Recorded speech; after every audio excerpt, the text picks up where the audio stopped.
श्रद्धालुओं, जय श्री कृष्णा, जय श्री राम, जय श्री राधे राधे, जय श्री महाकाल।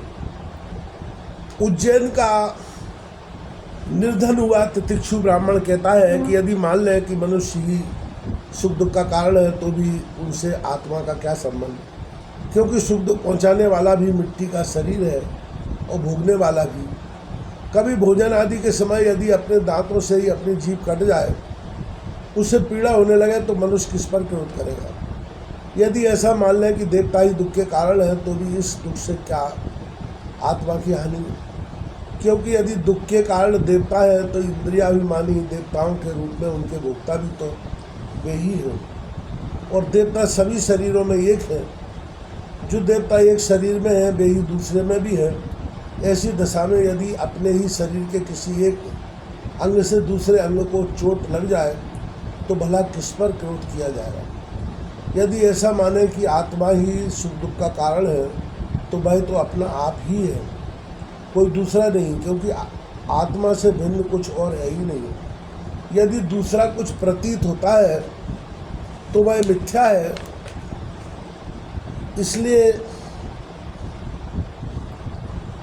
न सुख है न दुख, फिर क्रोध कैसा?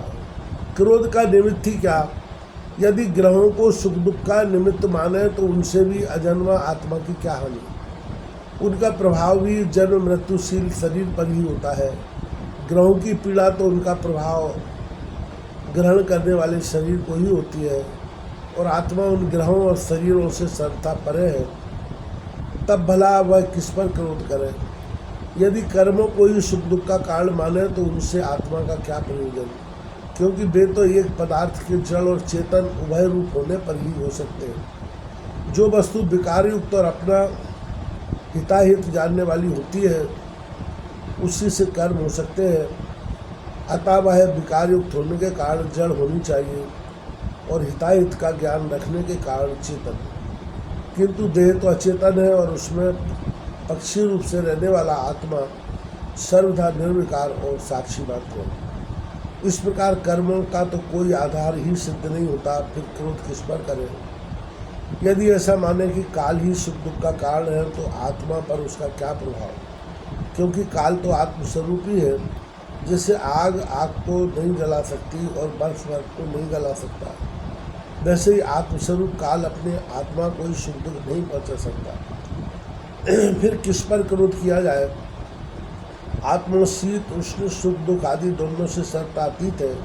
आत्मा प्रकृति के स्वरूप धर्म काल ले संबंध और गंध से भी रहते हैं। उसे कभी कहीं किसी के द्वारा किसी भी प्रकार से द्वंद्व का स्पर्श ही नहीं होता।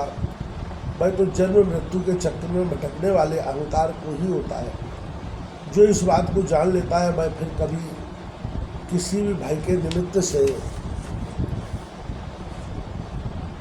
भयभीत नहीं होता। बड़े बड़े प्राचीन ऋषि मुनियों ने इस परमात्म निष्ठा का आश्रय ग्रहण किया है। मैं भी इसी का आश्रय ग्रहण करूँगा और मुक्ति तथा प्रेम के दाता भगवान के चरण कमलों की सेवा के द्वारा ही इस दुरंत अज्ञान सागर को अनायासी पार कर लूँगा। भगवान श्री कृष्ण कहते हैं, उद्धव जी, उस ब्राह्मण का धन क्या नष्ट हुआ, उसका सारा क्लेश ही दूर हो गया।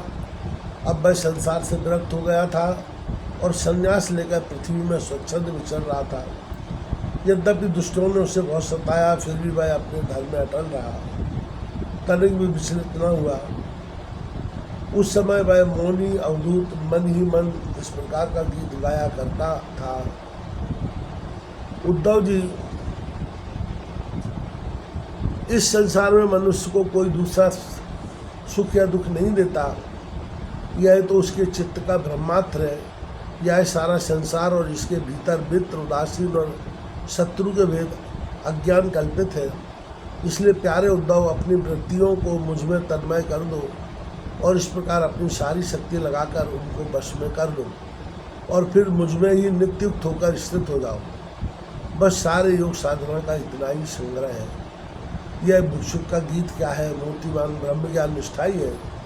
जो पुरुष एकाग्र चित्त से इसे सुनता, सुनाता और धारण करता है, वह कभी सुख दुखादि द्वंद्वों के वश में नहीं होता। उनके बीच में भी वह सिंह के समान ढालता रहता है।